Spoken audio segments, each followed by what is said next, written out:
Premier rendez-vous de l'actualité en ce lundi. Bonjour à toutes et à tous. Merci d'être avec nous.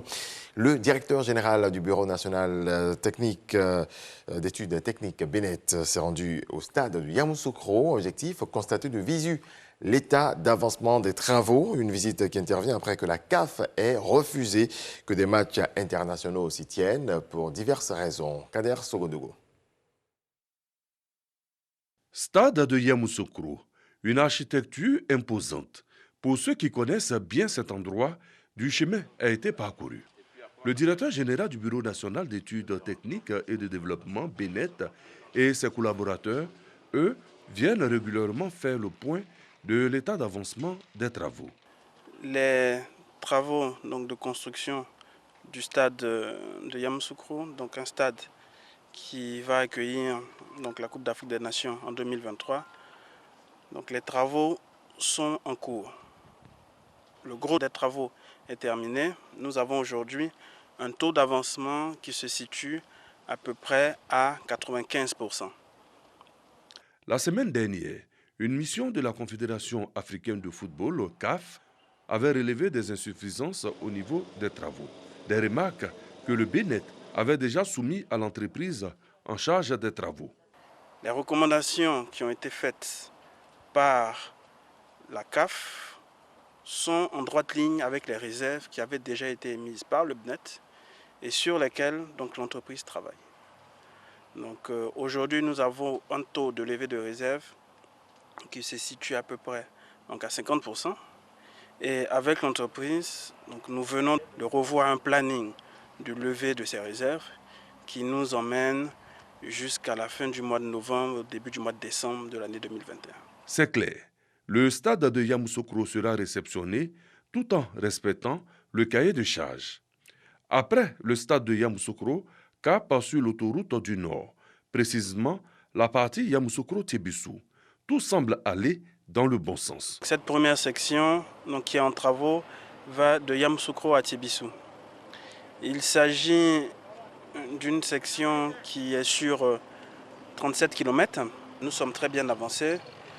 Nous pensons que les travaux seront livrés dans les prochaines semaines. Même si on dépasse la fin du mois de septembre, ce sera au courant du mois d'octobre au plus tard. Et aujourd'hui, nous sommes satisfaits de la qualité des travaux. Tout porte donc à croire que l'autoroute Yamoussoukro-Tébissou sera ouverte à la circulation dans le dernier trimestre de cette année. Gratuité ciblée des méthodes contraceptives pour les populations défavorisées. C'est le ministre de la Santé, de l'Hygiène publique et de la couverture maladie universelle qui l'annonce. C'était à l'occasion de son adresse pour la 6e édition de la Journée mondiale de la contraception à Agboville ce dimanche. Séphora Zegui. Agboville, ce dimanche 26 septembre, jour de sensibilisation sur les méthodes de contraception. Selon l'Organisation mondiale de la santé, OMS, le taux de prévalence est de 23,9% en Côte d'Ivoire en 2021. Malgré les progrès réalisés en la matière, les chiffres sont alarmants. Nous avons toujours 614 femmes qui meurent du fait de l'accouchement pour 100 000 naissances vivantes. Une infection sur 5 du VIH concerne un jeune de 15 à 24 ans. Et je peux citer beaucoup d'autres statistiques. La contraception est célébrée ce jour pour apporter une réponse à la mortalité maternelle, aux grossesses précoces et aux maladies sexuellement transmissibles, entre autres. Pour un meilleur repositionnement des méthodes contraceptives dans le pays, l'UNFPA fait des recommandations. J'aimerais vous inviter à focaliser nos investissements dans 3 domaines clés pour l'UNFPA, à savoir l'appui à l'amélioration de la chaîne d'approvisionnement des produits contraceptifs, la vulgarisation de l'application e-santé que nous avons lancée tout dernièrement avec le ministère. Pour notre bien-être, j'accompagne ma partenaire pour le choix de notre méthode contraceptive. C'est sur ces thèmes que le ministre de la Santé, de l'Hygiène publique et de la couverture maladie universelle entretient les participants. Message reçu par les populations. Le message du ministre ce matin m'a très plu. Parce que moi-même, je suis arrêtée devant vous. J'ai 8 enfants. Est-ce que quand vous me regardez là, je suis vilaine? J'ai fait 8 enfants parce que j'ai laissé espace entre mes enfants. Demba Ngou Pierre, le ministre de la Santé, annonce la gratuité ciblée des méthodes contraceptives. C'est un plaidoyer que nous avons fait. L'ensemble des acteurs, y compris les partenaires et le chef d'État, a voulu rendre gratuit les produits contraceptifs en Côte d'Ivoire pour accélérer l'adoption de la contraception comme moyen de planification familiale, mais surtout d'accélération du développement de notre pays. Nous allons prendre en compte les populations les plus vulnérables qui ne sont pas accessibles aux produits contraceptifs, mais notre objectif c'est d'étendre. Voilà pourquoi nous lançons un appel et nous faisons un plaidoyer. D'abord en direction des jeunes, nous allons très rapidement donc, voir les conditions pour que cette mesure s'applique, mais également s'étendre progressivement à toutes les couches sociales. Chaque année, le 26 septembre marque la journée mondiale de la contraception. Une occasion pour le gouvernement de faire le bilan des actions entreprises et faire de la sensibilisation. Cette année, 1 580 000 femmes utilisent la contraception. Cela a permis d'éviter 560 000 grossesses à risque, 200 000 avortements et 2 400 décès. Puisque nous parlons de la... Sachez que l'excision continue de prendre place dans nos traditions. Cette pratique qui consiste en une ablation du clitoris fait toujours des victimes, même si elle est punie par la loi. Dans cet élément que vous allez voir, Éric Goré nous apprend que la sensibilisation se poursuit et elle gagne du terrain. Ici, c'est le village de Bafimé, à quelques kilomètres de Korogo. Dans ce petit village, l'excision a fait plusieurs victimes car la pratique a été courante pendant longtemps. Ici à Bafimé, nous faisions l'excision des filles. On pensait que si tu n'excises pas la fille, elle ne va pas faire d'enfant. Mais maintenant que nous avons vu avec les séries de sensibilisation, nous avons vu, même sans exciser la fille, elle peut faire enfant. L'heure est maintenant à la repentance. Cette fervente pratiquante de l'excision a fini par comprendre les dangers liés aux mutilations génitales. Damieo Chodja se confesse. En faisant l'excision d'une fille, ça nous dépassait. Elle saigne, elle peut mourir en même temps et après, elle peut traîner une maladie toute sa vie. Nous-mêmes, avant d'exciser une fille, il faut aller charlanter, il faut aller voir les fétiches, il faut aller voir les divins pour que la fille sorte sainte et sauve. Mais si on nous dit de ne pas faire l'excision, ça peut nous épargner de tout ça.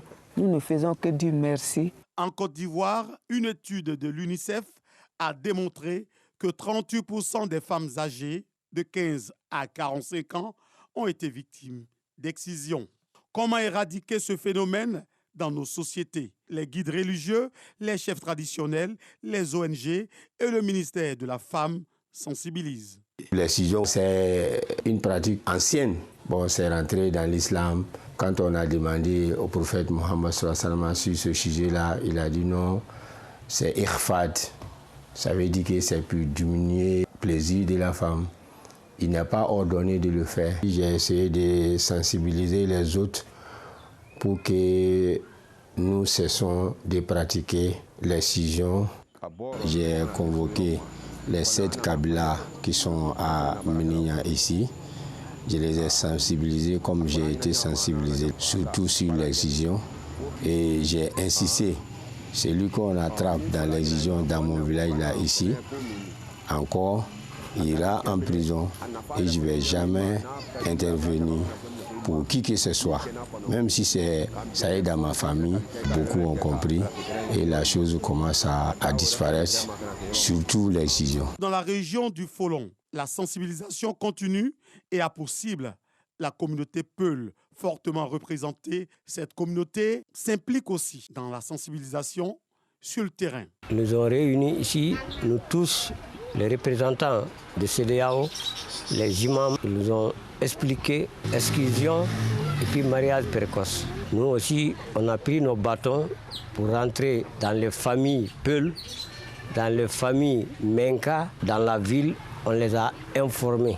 Chez nous, les Peuls, à l'âge de 14 ans, on donne les filles.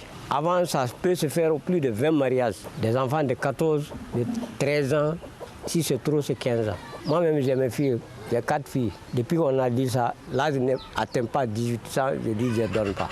S'il est vrai que ces pratiques existent fortement dans plusieurs localités du nord de la Côte d'Ivoire, la sensibilisation, la répression pourront inverser les tendances. Nous avons pu déconstruire certaines informations, notamment comme quoi l'excision permet à la femme d'être fidèle à son mari. Ça, ce sont des préjugés que nous avons réussi à déconstruire. Au niveau de l'excision, il y a un grand changement. On a compris que si on ne laisse pas, cela va de notre mort. Les conséquences sont plus graves que ce qu'on gagne dans l'excision. Ceux-mêmes qui organisaient l'excision sont aujourd'hui sensibilisés. Ils sont là aujourd'hui et c'est eux-mêmes qui disent qu'on ne le fait pas. D'un commun accord, ça a été aboli.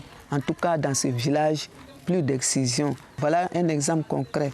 Toutes ces filles que vous avez vues là, elles ne sont pas excisées. L'excision est interdite en Côte d'Ivoire depuis 1998 et condamnée de 1 à 5 ans de prison ferme. Mais en cas de décès de la victime, la peine va de 5 à 20 ans de prison.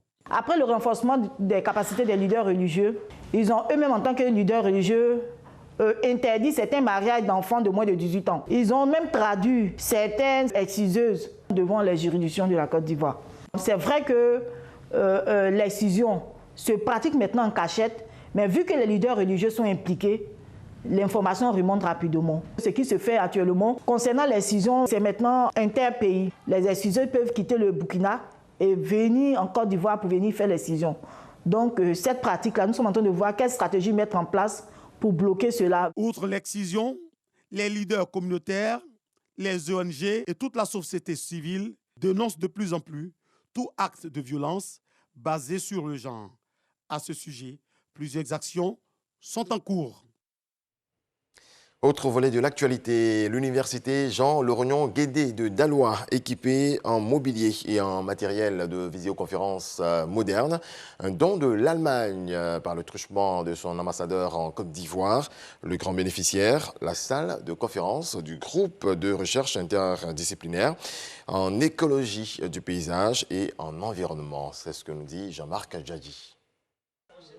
Une salle de conférence équipée en mobilier de bureau, projecteurs, caméras, écran HD et des haut-parleurs.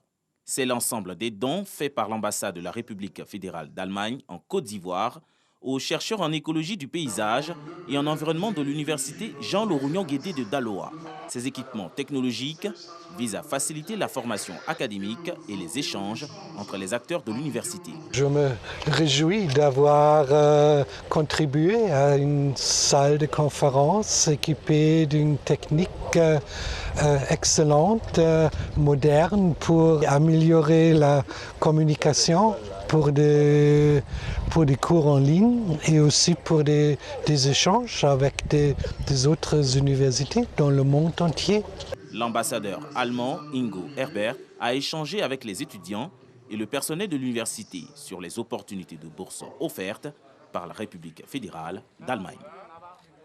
Dans le reste de l'actualité, les Suisses votent massivement pour l'ouverture du mariage aux couples homosexuels.